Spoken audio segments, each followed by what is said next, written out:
Welcome to the Rogers Kakasungura YouTube channel. When William Ruto took power in 2022, he promised Kenyans before the cameras that he is going to respect the rule of law. He will not be the principal, he will not be the chairperson of lawlessness and anarchy.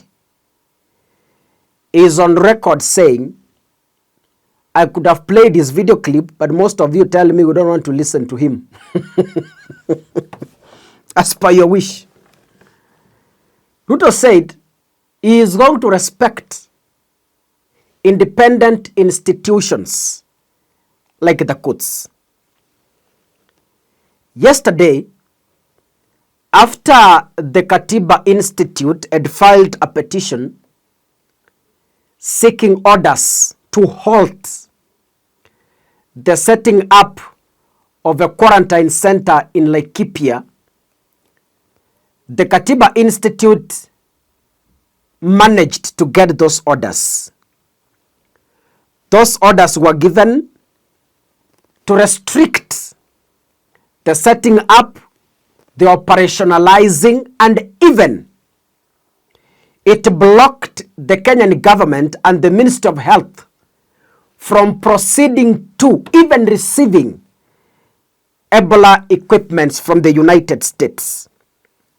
Those orders were given by a legitimate Kenyan court, by a legitimate judge. The documents are there. It is on the news. It is on the public domain. But shockingly, your Kasongo doesn't respect the courts. And I raised fears on this. Those of you who follow me, I was asking, yes, these things are being done. Kenyans are fighting to block the setting up of the quarantine center at the Nanyuki military air base. But I asked myself, yes, it's okay. The courts have given the orders, but my fears were, will the person in authority respect the orders? Unfortunately, he hasn't. Unfortunately, he hasn't. That is the news because the United States Public Health Service Commission, COPS, after that court order, the United States Public Health Service Commission, COPS, announced that it is deploying a specialized Ebola response team to Kenya, that is, to the quarantine center, to support the care, monitoring, and quarantine of American citizens returning from the Democratic Republic of Congo, that is DRC. In a statement that was released, the officials confirmed that the deployment, saying it is part of a coordinated effort involving the United States, State Department, and the Department of Defense to manage the safe return and monitoring of its nationals that may have been exposed. Allow me to read for you the statement from the United States.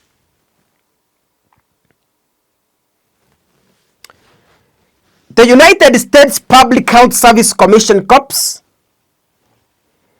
is deploying a team of highly trained officers to Kenya to support the care, monitoring, and quarantine of American citizens departing the Democratic Republic of the Congo as part of a coordinated interagency effort with the State Department and Department of War. This announcement came after the court had granted the Katiba Institute orders to stop the same. But unfortunately, your Kasongo maybe made a phone call and told them that is hot air. Court order. Ai. Iyo wachana nayo kidogo, nyinyi tumeni hawa maafisa wakuje. So, after the court orders were granted, shortly after the court orders were granted, is when the US showed Kenyans a middle finger. They announced the deployment of those specialists to Kenya. So, as we speak, I can confirm from the records that as much as the court orders are there, the setting up of the quarantine center is already ongoing. It is already ongoing,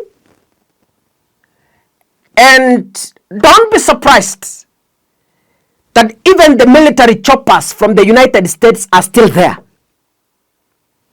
The airplanes, tractors, continuing with the setting up.